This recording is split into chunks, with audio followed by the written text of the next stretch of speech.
Salam kerajaan semuanya. Kembali lagi kita di strategic hour kita yang tentunya memberkati kita semua. Saya yakin dan percaya ketika kita terus hidup di dalam anugerah Tuhan hari demi hari, maka anugerah itu akan terus mengalir dalam kehidupan kita. Dimanapun kita berada, yang mendengarkan pesan firman yang dibentangkan dari rumah Tuhan ini, saya percaya kita pasti diberkati dan kita akan diubah oleh kebenaran firman Tuhan yang akan menolong kita naik kepada level yang selanjutnya, kepada frekuensi yang lebih tinggi. Hari ini kita belajar tentang bagaimana mengakselerasikan janji Tuhan di dalam hidup kita. Mari sama-sama katakan janji Tuhan.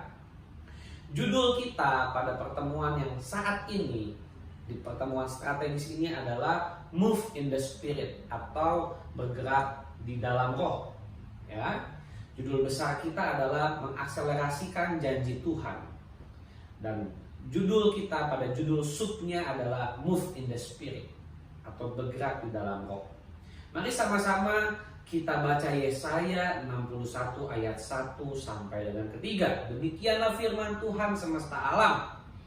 Roh Tuhan Allah ada padaku karena Tuhan telah mengurapi aku. Ia telah mengutus aku untuk menyampaikan kabar baik kepada orang-orang sengsara dan merawat orang-orang yang remuk hati, untuk memberitakan pembebasan kepada orang-orang tawanan dan kepada orang-orang yang terkurung kelepasan dari penjara, untuk memberitahu tahun rahmat Tuhan, hari pembalasan Allah kita, untuk menghibur semua orang yang berkabung, untuk mengaruniakan kepada mereka perhiasan kepala ganti abu, minyak untuk pesta ganti kain kabung, nyanyian puji-pujian ganti semangat yang pudar, supaya orang menyebut mereka pohon terbantin kebenaran tanaman Tuhan, untuk memperlihatkan keagungannya. Siapa di antara kita rindu janji Tuhan digenapi dalam hidup kita? Jikalau saudara rindu janji Tuhan digenapi dalam hidup saudara, kita harus bergerak di dalam roh. Ya, bergerak di dalam roh ini saya akan definisikan ulang bagaimana caranya kita bergerak di dalam roh ini. Ya. Apa yang dimaksud dengan definisi daripada move in the spirit atau bergerak di dalam roh, sehingga janji Tuhan bisa diakselerasi dalam kehidupan kita. Ada banyak orang tidak mengerti atau salah definisi daripada bergerak di dalam roh itu seperti apa. Ini bukan hanya sekedar kita berbahasa roh saja. Itu hanya salah satu elemen atau bagian daripada bergerak di dalam roh.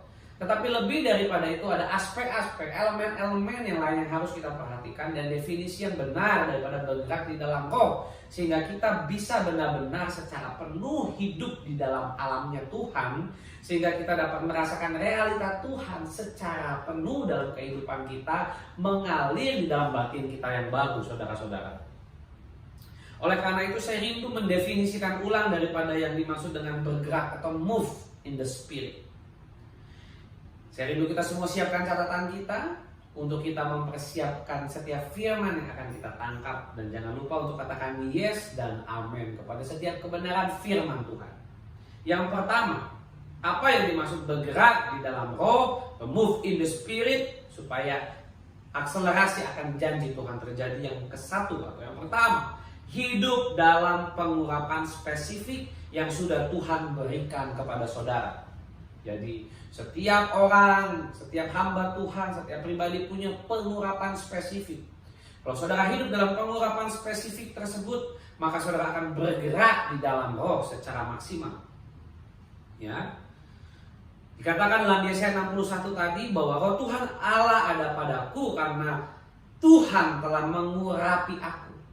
Saya rindu kita semua hidup di dalam pengurapannya Tuhan yang spesifik. Tuhan memberikan pengurapan spesifik yang akan mengubah kehidupan kita.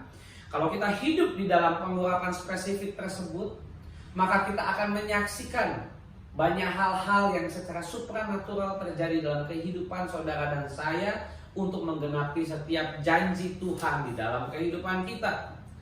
Pengurapan yang spesifik ini akan membawa kita kepada percepatan. Sama-sama kita katakan percepatan. Akselerasi adalah percepatan daripada setiap janji-janjinya Tuhan. Oleh karena itu penting untuk kita mengerti apa yang dimaksud bergerak di dalam roh atau move in the spirit di dalam pengurapan spesifik yang Tuhan berikan. Ketika kita dipulihkan oleh Tuhan, pengurapan itu mengalir atas hidup kita. Pengurapan itu mengubah Saul. Pengurapan itu mengubah Daud. Pengurapan itu mengubah para rasul. Pengurapan yang sama akan mengubah hidup saudara dan saya. Level selanjutnya daripada pengurapan yang spesifik yang sudah diberikan kepada kita, yang dimaksudkan bergerak di dalam roh, adalah kita naik yang kedua kepada level kedewasaan. Jadi bagaimana cara kita bergerak di dalam roh adalah dengan cara kita menjadi dewasa di dalam roh. Katakan bersama-sama, saya harus menjadi dewasa. Saya rindu Bapak Ibu dimanapun kita berada, ketika kita mau bergerak di dalam roh, artinya kita mau didewasakan. Pengurapan itu akan mengubah, menolong kita dalam banyak hal, tetapi kedewasaan rohani akan membuat itu menjadi permanen. Katakan amin.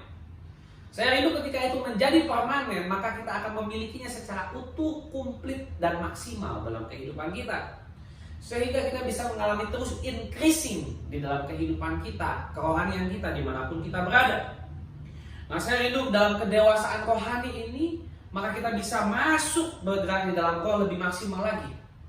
Jangan sekedar mengandalkan pengurapan saja, tapi kita harus juga masuk kepada tingkat yang lebih tinggi, dalam tingkat yang permanen, yaitu di dalam kedewasaan rohani untuk bergerak di dalam roh, Bapak Ibu. Oleh karena itu, saya rindu untuk kita semua mau didewasakan di dalam rumah Tuhan, lewat firman-Nya Tuhan, oleh orangnya Tuhan, di mana firman di dalam rumahnya dibentangkan untuk saudara makan, dan untuk saudara didewasakan, untuk saudara dapat bergerak di dalam roh secara maksimal. Sehingga janji Tuhan bisa berakselerasi di dalam kehidupan kita. Haleluya. Dan yang ketiga, bagaimana yang dimaksud, apa yang dimaksud dengan bergerak di dalam roh? Yang selanjutnya adalah hidup dan beraktivitas dalam dimensi rohani, bukan hanya natural saja. Ingat, kita hidup di dua alam, alam natural dan ada alam rohani. Ya, kita adalah manusia roh, memiliki jiwa, tinggal di dalam tubuh. Kita bukan hanya hidup secara jasmani. Kalau kita hanya hidup secara jasmani, kekristenan kita akan menjadi kekristenan agamawi atau kekristenan rutinitas. Di mana kekristenan yang seperti ini lama-kelamaan akan menjadi past move, bahkan dead move, atau pergerakan yang sudah tertinggal atau pergerakan yang mati. Di mana saya sebut kekristenan seperti ini biasanya akan menjadi kekristenan fosil atau kekristenan yang mati. Nah, Bapak Ibu, saya rindu untuk kita bergerak, beraktivitas, hidup dalam dimensi rohani, bukan hanya natural saja. Ada aktivitas rohani, kegiatan rohani di alam rohani yang kita lakukan ketika kita berbahasa roh, ketika kita berdoa di dalam roh. Sehingga manusia rohani kita ini beraktivitas, tidak hanya diam. Mungkin Bapak Ibu melihat bagaimana para petapa di air terjun, di sungai, berhari-hari, berminggu-minggu. Mereka bertapa hanya diam. Ya, mereka sedang beraktivitas di alam ilahi, alam supranatural. Tubuh mereka diam, tapi roh mereka tidak diam. Roh mereka pergi ke tempat di mana iblis menuntun mereka.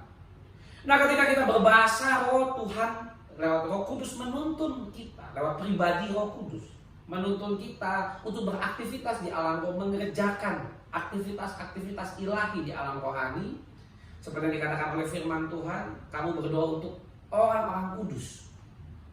Jadi ketika kita berdoa dengan bahasa roh, salah satu kita berdoa juga untuk orang-orang kudus. Kita berpatroli di alam rohani, dan kita berdoa, beraktivitas untuk menyelamatkan jiwa-jiwa. Nah, saya rindu untuk kita beraktivitas lebih banyak di alam rohani, bukan hanya di alam natural. Ketika kita berdoa, ketika saudara berdoa, saudara sedang beraktivitas di dimensi rohani. Ingat, saudara hidup tidak lagi di satu alam, hanya alam natural. Saudara juga hidup di alam rohani, yaitu alam yang tidak terlihat. Oleh karena itu penting untuk kita masuk ke dalam doa, penting untuk kita berbahasa lebih intensif, lebih masif, sehingga kita terus beraktivitas lebih lagi di alam rohani untuk kita bergerak, berakselerasi pada janji Tuhan. Katakan amin. Yang selanjutnya, yang keempat, hidup yang dimaksud bergerak di dalam roh, move in the spirit, yaitu hidup yang dituntun oleh Roh Kudus secara penuh, tidak setengah-setengah. Jadi kalau saudara berkata bahwa hidup saudara bergerak di dalam roh, maka saudara harus mengikuti secara penuh tuntunan Roh Kudus, tidak setengah-setengah. Ya, karena tuntunan Roh Kudus harus terjadi atas hidup kita setiap hari. Katakan setiap hari. Kita perlu tuntunan Tuhan setiap hari, setiap waktu dalam kehidupan kita. Saya rindu kita bukan hanya bilang, ya saya bergerak di dalam roh. Kalau kita bergerak di dalam roh, tapi hidup kita tidak dituntun oleh Roh Kudus, itu namanya keliru atau tidak tepat. Kalau kita berkata kita bergerak di dalam roh, artinya kita juga harus ikuti tuntunannya Roh Kudus. Ketika Roh Kudus menuntun roh kita harus taat, belajar untuk dengar-dengaran, aktifkan indera rohani saudara, supaya saudara bisa paham yang disebut dengan tuntunan Roh Kudus secara penuh, dan saudara bisa hidup benar-benar dipimpin, dituntun oleh rohnya.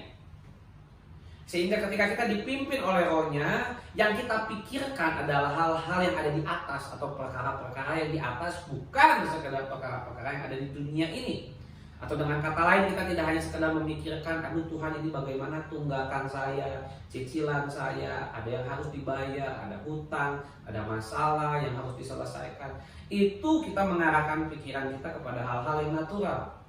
Kalau kita dituntut oleh roh, maka masalah itu mungkin masih tetap kita hadapi, tapi pikiran kita tidak tertuju kepada masalah itu. Bukan berarti kita tidak bertanggung jawab atau mengabaikan hutang kita, masalah kita, apa yang harus kita lakukan diabaikan. Bukan seperti itu Bapak Ibu. Melainkan pikiran kita diarahkan kepada apa yang Roh Kudus tuntun dalam hidup kita. Sehingga ketika kita berpikir seperti Tuhan berpikir. Yesus berjalan di bumi dengan tuntunan Roh Kudus. Sehingga yang dia pikirkan adalah pemikiran-pemikiran ilahi, bukan pemikiran-pemikiran yang pada umumnya manusia. Nah, saya rindu dari 4 hal ini kita bisa mengerti apa yang dimaksud bergerak di dalam roh. Jadi yang pertama, ketika saudara bergerak di dalam roh, move in the spirit, maka hidup saudara bergerak dalam pengurapan spesifik yang sudah Tuhan berikan kepada saudara. Yang kedua tadi, saudara hidup dalam pendewasaan rohani.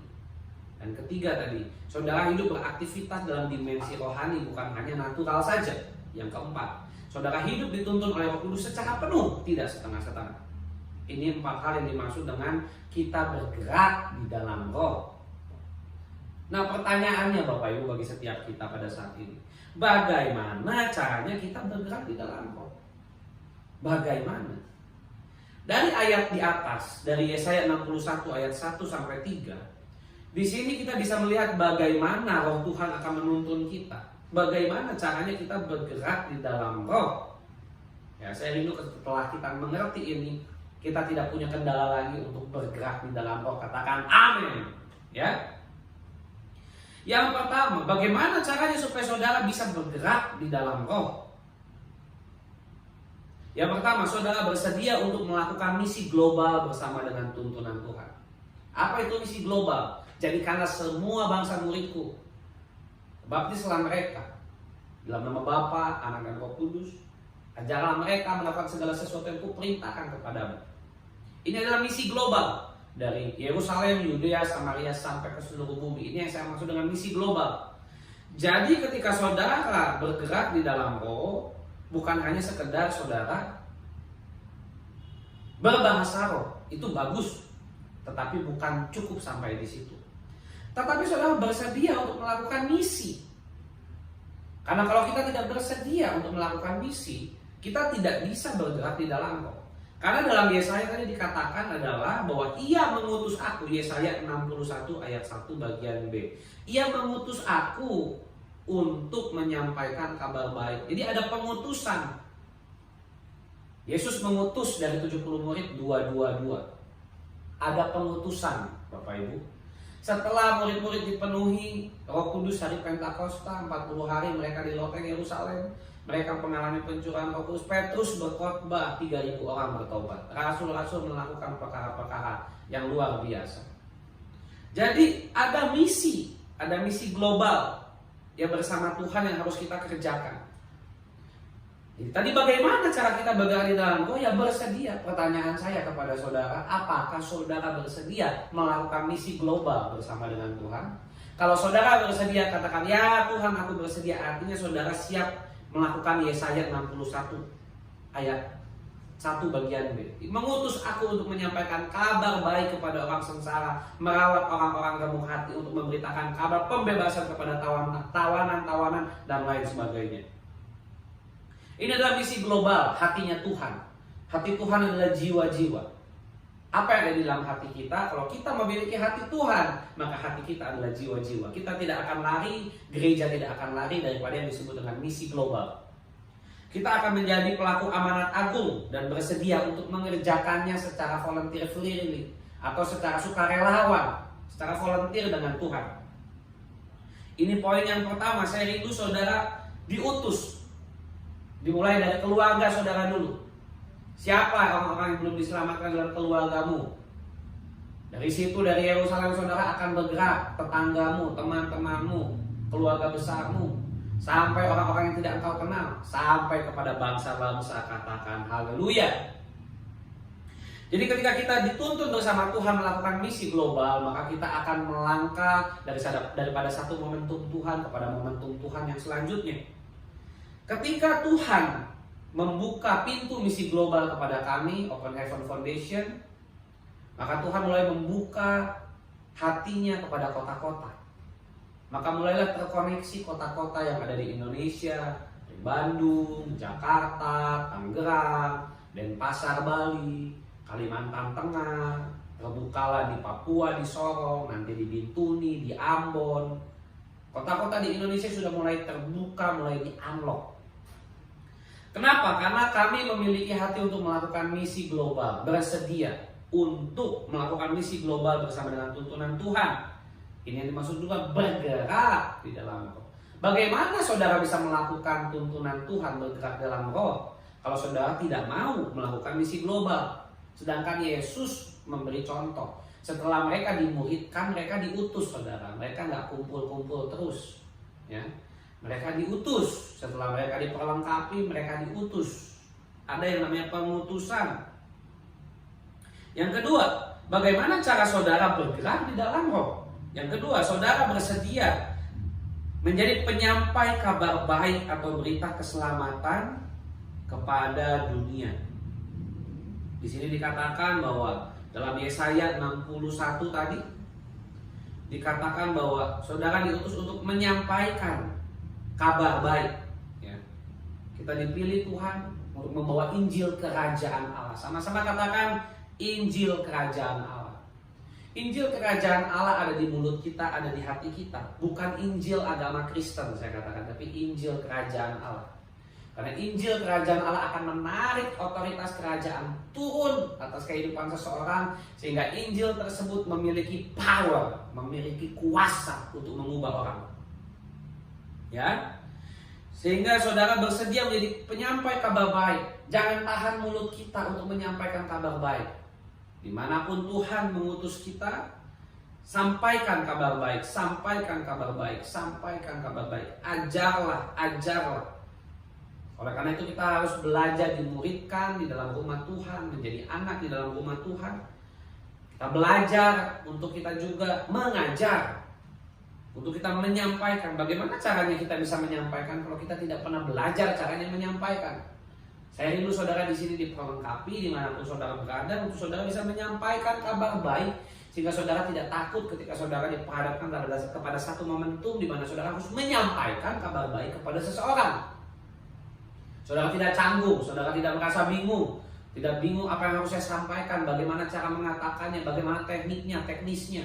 Tidak bingung. Kenapa? Karena saudara sudah diperlengkapi dan bersedia menjadi penyampai kabar baiknya Tuhan, membawa mandat Tuhan, membawa Injil Kerajaan Allah dan otoritas yang membackup dimensi roh, yang membackup Injil Kerajaan tersebut beroperasi dalam hidup saudara di dalam nama Yesus.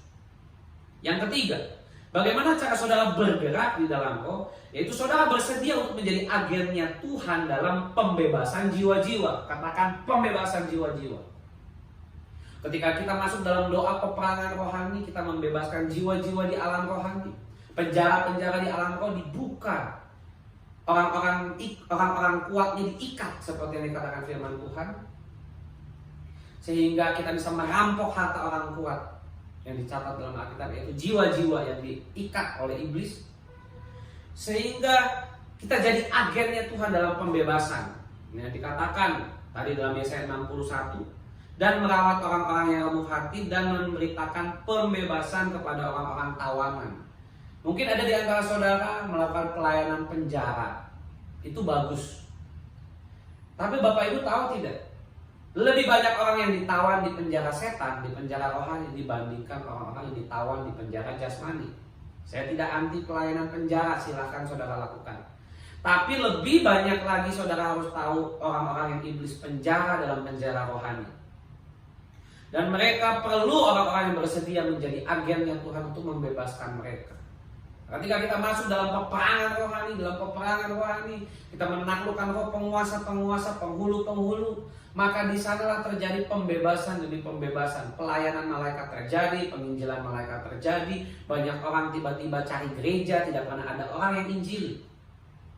Tapi karena ada orang yang berdoa di alam roh, ada berperang di alam roh, mereka ketemu Tuhan Yesus, mereka ketemu malaikat, mereka cari gereja, mereka minta dibaptis, mereka minta dimuridkan, mereka mau tertanam dan bertumbuh. Tiba-tiba terjadi secara supranatural.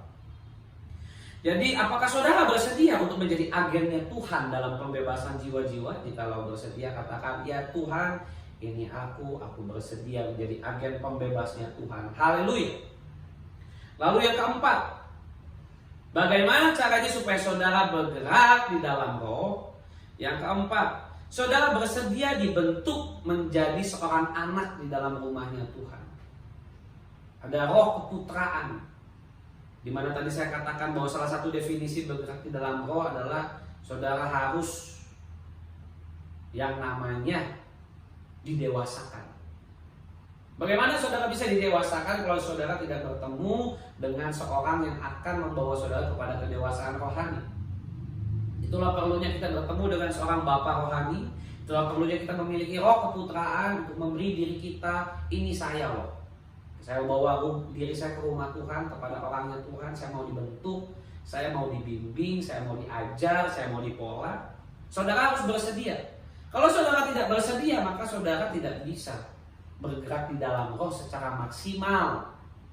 Akan ada kendala-kendala yang saudara alami, sekalipun saudara sudah pelayanan bertahun-tahun mungkin, tapi kekristenannya berputar-putar, pelayanannya berputar-putar, hidupnya jatuh bangun dan berputar-putar. Saya mengajak saudara yang belum terkoneksi, mari kita terkoneksi bersama-sama di Open Heaven ini. Ya, kalau saudara butuh untuk dimuridkan, butuh untuk dibapai lebih dalam lagi, masuk terkoneksi menjadi anak rohani, silakan saudara kontak kami. Kami terbuka untuk menolong saudara. Jikalau memang saudara belum memiliki orang tua rohani atau belum terkoneksi dengan orangnya Tuhan, channel anugerah yang Tuhan pakai untuk memberi saudara makan rohani secara konsisten dan persisten. Karena fungsi daripada orangnya Tuhan yang menjadi Bapa rohani bagi saudara adalah intinya memberi saudara makan rohani secara konsisten dan persisten, sehingga saudara terus menerima asupan yang tidak putus-putusnya, limpah dengan firman, menerima anugerah firman terus mengalir dalam hidup saudara lewat orang tersebut. Nah, seperti itulah Tuhan akan membuat saudara bisa bergerak di dalam roh ketika saudara yang bersedia. Bukan dipaksa-paksa, oh kamu harus dimuridkan, kamu harus punya Bapa rohani. Tidak. Tapi kita yang datang, Tuhan, aku mau punya Bapa rohani, Tuhan, aku mau dibimbing, aku mau dipola di rumah Tuhan oleh orangnya Tuhan, aku mau naik level. Ini kita yang harus mau, sehingga kita bisa bergerak ke level yang selanjutnya. Katakan haleluya. Bergerak bebas di alam roh membawa janji Tuhan diakselerasikan di dalam hidup kita. Ketika kita bergerak bebas di alam roh, tidak ada batasan dan halangan lagi, tidak ada limitasi apapun, maka janji Tuhan akan digenapi. Ada berkat, ada janji Tuhan yang hanya akan kita terima, akan di-unlock ketika kita bertemu seorang Bapa rohani. Ada berkat khusus yang hanya akan terbuka di alam rohani ketika kita bertemu dengan channel anugerah yang Tuhan berikan kepada kita. Saya rindu kita semua yang terkoneksi di sini tetap bersama-sama menjaga koneksi kita, supaya kita bisa tetap terhubung dalam satu frekuensi surga yang sama, dalam satu kesinambungan rohani, dalam satu network aliansi bersama-sama sehingga kita bisa bertumbuh secara maksimal kepada arah pengenalan akan Tuhan yang lebih dalam. Sehingga saya berdoa di dalam nama Yesus dimanapun saudara berada, supaya janji Tuhan boleh digenapi dalam hidupmu. Apapun yang menjadi janji Tuhan, biarlah anugerah untuk mengerjakannya terjadi dalam hidupmu. Saya berdoa di dalam nama Yesus, biarlah ada roh keputraan turun mengalir untuk ada proses pembentukan di dalam rumah Tuhan oleh orangnya Tuhan.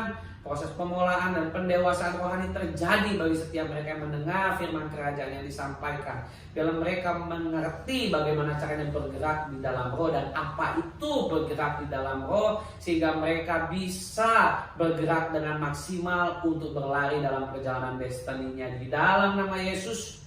Haleluya, haleluya, amin. Salam kerajaan semuanya. Selamat hari Minggu. Saya rindu kita semua terus terkoneksi. Dan lebih lagi kita bisa terus bertumbuh dan didewasakan di dalam firman Tuhan. Salam kerajaan.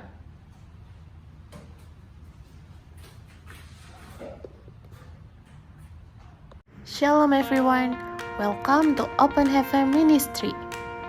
Let's pray together at Breakthrough Worship every Wednesday at 6 p.m. Jakarta. Mari berdoa bersama dalam Breakthrough Worship yang diadakan setiap hari Rabu pukul 18.00 Jakarta. Let's join the Apostolic class to learn more deeply about God's Word every Thursday at 6 p.m. Jakarta. Mari ikutilah kelas apostolik untuk memperdalam pemahaman Anda mengenai firman Tuhan yang diadakan setiap hari Kamis pukul 18.00 Jakarta. Join us at 30 Minutes Open Heaven Sunday Service. Experience the reality of God's Word that overflows from the house of God. Bergabunglah dalam 30 menit ibadah raya Open Heaven Ministry. Dengarkan impartasi firman dari rumah Allah agar saudara mengalami realita firman secara limpah. For those who want to sow in the form of offerings, tithes, funds for the foundation that we will manage for operation, development, and missions, you can contact Kevin at the contact number listed. Bagi saudara yang rindu menabur dalam bentuk persembahan, perpuluhan, dana bagi yayasan yang akan kami kelola untuk operasional, pembangunan, dan misi, dapat hubungi Kevin di nomor kontak yang tertera. We open for a prayer service for those who long to be prayed for. You can contact Kevin with the contact listed on the screen. Kami membuka pelayanan doa bagi saudara yang rindu didoakan. Saudara bisa menghubungi Kevin dengan kontak yang tertera pada layar. You can follow the Foundation social media and also visit the Foundation website to obtain information about the Foundation event. Saudara bisa mengikuti sosial media yayasan dan juga mengunjungi website yayasan untuk memperoleh informasi seputar kegiatan yayasan. See you again at the next event. God bless. Sampai berjumpa di acara berikutnya. Tuhan memberkati.